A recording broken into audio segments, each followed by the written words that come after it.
আমি ওমরাহ করেছি, এখন এহরামের কাপড় দিয়ে জামা কাপড় বানানো যাবে কিনা। প্রশ্ন হলো আমরা মেসেঞ্জার, ইমো ও হোয়াটসঅ্যাপে প্রচুর পরিমাণ সালাম পেয়ে থাকি। আমাদের বন্ধুবান্ধব, পরিচিত অপরিচিত লোকজন অনেক সময় আমাদেরকে সালাম লিখে পাঠায়। এই সালামের জবাব দেওয়া কি ওয়াজিব? মসজিদ স্থানান্তর করার পর আগের জায়গা বা মসজিদ কি করব? ত্রাণ দিয়ে ছবি তোলা নিয়ে অনেকে অনেক কথা বলছেন, বিষয়টা সম্পর্কে আপনার মতামত জানতে চাই। আমি নামাজের মধ্যে মাঝে মাঝে কোনো একটা শব্দের উচ্চারণ ভুল করে ফেললেন, আমি আবেগে গণভবন থেকে 2টা পাঞ্জাবি নিয়ে আসছি, এখন আমার করণীয় কি? আমি ছোট থাকতে আমার পিতা মাতার ডিভোর্স হয়, লুঙ্গি পরে জায়নামাজ ছাড়া শুধু ফ্লোরে কি নামাজ পড়া যাবে? শিক্ষা প্রতিষ্ঠানের ছাত্ররা শিক্ষকদের জোর করে পদত্যাগ করতে বাধ্য করছে, শিক্ষকদের সঙ্গে এরূপ আচরণ সঙ্গত কিনা? রায়হান লিখেছেন, আমি ওমরাহ করেছি, এখন এহরামের কাপড় দিয়ে জামা কাপড় বানানো যাবে কিনা। অনেকে এহরামের কাপড় দিয়ে কাফন দেওয়ার জন্য ওসিয়ত করেন, এর বিশেষ কোনো ফজিলত আছে কিনা? আল্লাহ তালার কাছে একটা ইবাদতের চিহ্ন নিয়ে গেলেন, সেই জায়গা থেকে আপনার আবেগের জায়গা থেকে এটা আপনি করতেই পারেন, কিন্তু আলাদা করে কোরআন হাদিসের কোনো বিশেষ ফজিলত বলা হয়নি। এরপরে প্রশ্ন হলো আমরা মেসেঞ্জার, ইমো ও হোয়াটসঅ্যাপে প্রচুর পরিমাণ সালাম পেয়ে থাকি। আমাদের বন্ধুবান্ধব, পরিচিত অপরিচিত লোকজন অনেক সময় আমাদেরকে সালাম লিখে পাঠায়। এই সালামের জবাব দেওয়া কি ওয়াজিব? বাহ্যিকভাবে এটি তো জবাব দেওয়া ওয়াজিবই, কারণ হলো আল্লাহ সুবহানাহু ওয়া তাআলা বলেছেন, ওয়া হাইয়্যুতুম বিতাহিয়্যাতিন ফাহাইয়্যু বিআহসানা মিনহা আও রুদ্দুহা। যদি তোমাদেরকে কেউ সালাম দেন, তাহলে তোমরা সেই সালামের যে ভাষায় সালাম দিবে তার চেয়ে উত্তম ভাষা তোমরা রিপ্লাই করবে। রিপ্লাই করাটা ওয়াজিব। এই জন্য কেউ লিখিতভাবে সালাম দিলে তাকে আপনি উত্তর দিবেন, লিখিত হোক মৌখিক যে কোনোভাবে, এটা দেওয়া উচিত। শাকির আখতার আপনি লিখেছেন, আমি ডাক্তার হতে চাই, কারণ অনেক দিনই মা বোন পুরুষ ডাক্তারের থেকে চিকিৎসা নিতে চান না লজ্জার কারণে। এখন আমি কি শরীর পর্দা করে ডাক্তার হতে পারবো? অবশ্যই পারবেন, এবং সেজন্য শরীর পর্দা করে যেখানে ডাক্তারি পড়া যায় সেখানে পড়ার চেষ্টা করবেন। আব্দুল্লাল জুবাইর সর্দার লিখেছেন, মসজিদ স্থানান্তর করার পর আগের জায়গা বা মসজিদ কি করব? হানাফি ফিক অনুযায়ী সেই জায়গা মসজিদের জন্য সংরক্ষিত থাকবে, বা অন্য কোনো কাজ করবেন না। সেটা মসজিদের সম্মানার্থে যে জায়গা মসজিদ হিসাবে ওয়াকফ হয়ে যায়, কিয়ামত পর্যন্ত সেটা মসজিদের জন্যই চূড়ান্ত হয়ে যায়। যদিও সৌদি আরবের বিন বাজ রাহিমাহুল্লাহ সহ হাম্বলি ফকিহগণ ভিন্নমত পোষণ করেন। তারা বলেন যে মসজিদ হিসাবে এটা ইউজ হওয়ার মতো কোনো পরিবেশ বা সম্ভাবনা না থাকলে সেটা বিক্রি করে মসজিদের কল্যাণার্থে যে কোনো কাজ করা যাবে, এটা তারা বলেন। বা সে কাজ অন্য কোনো কাজ করলেন আর সেটা মসজিদের কল্যাণার্থে ব্যয় হলো, সেটি করতে পারেন, এমনটি অনেকে মত দিয়েছেন। ত্রাণ দিয়ে ছবি তোলা নিয়ে অনেকে অনেক কথা বলছেন, বিষয়টা সম্পর্কে আপনার মতামত জানতে চাই। ফটো সেশনের জন্য ছবি তোলার জন্য ছবি তোলা, মানুষকে দেখিয়ে বাহবা নেওয়ার জন্য, জাস্ট লোক দেখানোর জন্য ছবি তোলা, এটা অনুচিত। কিন্তু আপনি যদি সোশ্যাল মিডিয়া থেকে ফান্ড রাইজ করে থাকেন, সেটির জন্য মানুষের কাছে জবাবদিহিতার জায়গা থাকে, তার জন্য আপনি রেকর্ড বা রিপোর্টের জন্য ছবি তোলেন, সেটা নিষিদ্ধ নয়।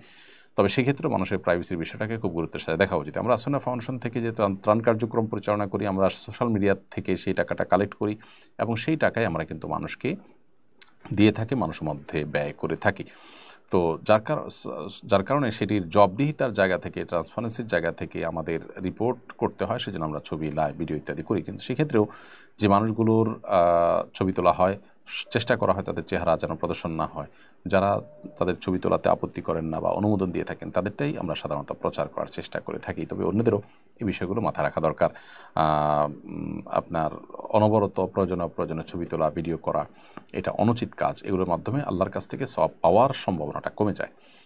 এরপরে মনিকা জামান আপনি আমাদের ইউটিউব চ্যানেলে লিখেছেন, আমি নামাজের মধ্যে মাঝে মাঝে কোনো একটা শব্দের উচ্চারণ ভুল করে ফেললে সঙ্গে সঙ্গেই তা আবার শুদ্ধ করে পড়ে নেই, অথবা সেন্টেন্সটি আবার শুদ্ধ করে পড়ে নেই, তাতে কি আমার সহজে দিতে হবে? না, কোনোটা ভুল হয়ে গেছে, সাথে সাথে আপনি ঠিক করে ফেলেছেন, আবার পেছন থেকে তেলাওয়াত করে ফেলেছেন, রিপিট করে ঠিক করে পড়েছেন, তাতে কোনো অসুবিধা নেই, নামাজ নষ্ট হবে না। এমনি পারভেজ আপনি লিখেছেন, আমি আবেগে গণভবন থেকে 2টা পাঞ্জাবি নিয়ে আসছি, এখন আমার করণীয় কি? এগুলো সম্ভব হলে সেখানে ফেরত দিবেন, কর্তৃপক্ষকে জানিয়ে সেটা ফেরত দেওয়ার চেষ্টা করবেন। একান্ত যদি না পারেন, তাহলে সেক্ষেত্রে সে সুযোগ যদি না থাকে, তাহলে অন্য কোনো গরিব দুঃখীকে দান করে দেবেন, তারা ব্যবহার করবে। এটা স্মৃতি হিসাবেও আপনার কাছে রাখা অনুচিত হবে। মেহেদি হাসান লিখেছেন, আমি ছোট থাকতে আমার পিতা মাতার ডিভোর্স হয়, আমি নানার বাসায় থাকি, পিতামাতার মাঝে মধ্যে যোগাযোগ হয়, চরিত্র হেফাজতের জন্য বিয়ে করার জন্য আমি তার কাছে সম্পত্তির হক চাইছিলাম, তিনি উল্টো আমার কাছে টাকা চান, এখন আমার করণীয় কি? তিনি যদি না দেন আপনাকে, তাহলে আপনার উপার্জন দিয়ে আপনি করবেন। কেউ যদি আপনার হক নষ্ট করে, তাহলে তিনি আল্লাহর কাছে দায়ী থাকবেন। আপনি অন্য কোনোভাবে চেষ্টা করবেন নিজের এই প্রয়োজনকে মেটাবার জন্য। সেনা হিসেবে সফরের দূরত্বে এক জায়গায় কর্তব্যরত আছি, অনেকদিন হলো পরিস্থিতি বলছে আরও অনেক থাকতে হবে, এক্ষেত্রে পূর্ণ নামাজ পড়বো নাকি কসর? কোনো জায়গায় কতদিন থাকবেন আপনি জানেন না, দোদুল্যমানা আছেন, সেখানে কসর পড়ে যাবেন। যতদিন পর্যন্ত আপনি ফিক্সড জানতে পারছেন না কতদিন থাকছেন, 15 দিন থাকছেন মিনিমাম, এটি নিশ্চিত হলে তখন আপনি পূর্ণ নামাজ পড়বেন। এমনি সোহেল লিখেছেন, লুঙ্গি পরে জায়নামাজ ছাড়া শুধু ফ্লোরে কি নামাজ পড়া যাবে? হ্যাঁ, শুধু ফ্লোরে যদি ফ্লোর পাক থাকে নামাজ পড়তে কোনো অসুবিধা নেই, লুঙ্গি যদি পাক থাকে কোনো অসুবিধা নেই। শিক্ষা প্রতিষ্ঠানের ছাত্ররা শিক্ষকদের জোর করে পদত্যাগ করতে বাধ্য করছে, শিক্ষকদের সঙ্গে এরূপ আচরণ সঙ্গত কিনা?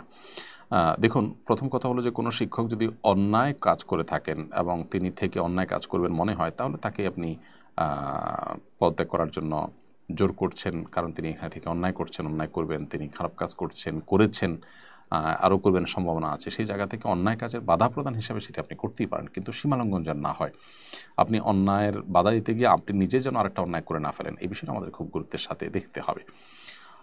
এরপরে প্রশ্ন হলো ছাত্র আন্দোলন, সরি, এর বাইরে যেটি আছে যে আপনার, আমি যতটুকু জানি যে এই বিষয়টাকে আপনার অনেকে বাড়াবাড়ি করে এমনভাবে নিয়ে যাওয়া হচ্ছে যে এটা রীতিমতো দর্শনীয় মনে করা হচ্ছে, এবং সে সমস্ত বিষয়গুলোকে তদন্ত সাপেক্ষে ব্যবস্থা নেওয়া উচিত।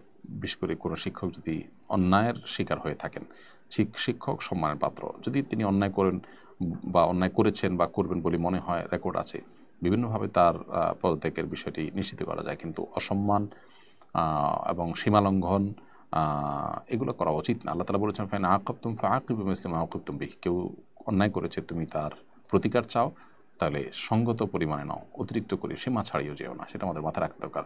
যদি আমি জানি যে এই বিষয়ে ছাত্র সমন্বয়ক যারা আছেন তারা এগুলোর বিরুদ্ধে কথা বলেছেন, এগুলো করতে নিষেধ করেছেন। স্বামী স্ত্রীর মাঝে মনোমালিন্যের কারণে দীর্ঘদিন শারীরিক সম্পর্ক না হলে কি তালাক হয়ে যায়? না, দীর্ঘদিন শারীরিক সম্পর্ক না হলে তালাক হয়ে যায়, এই কথা সঠিক নয়।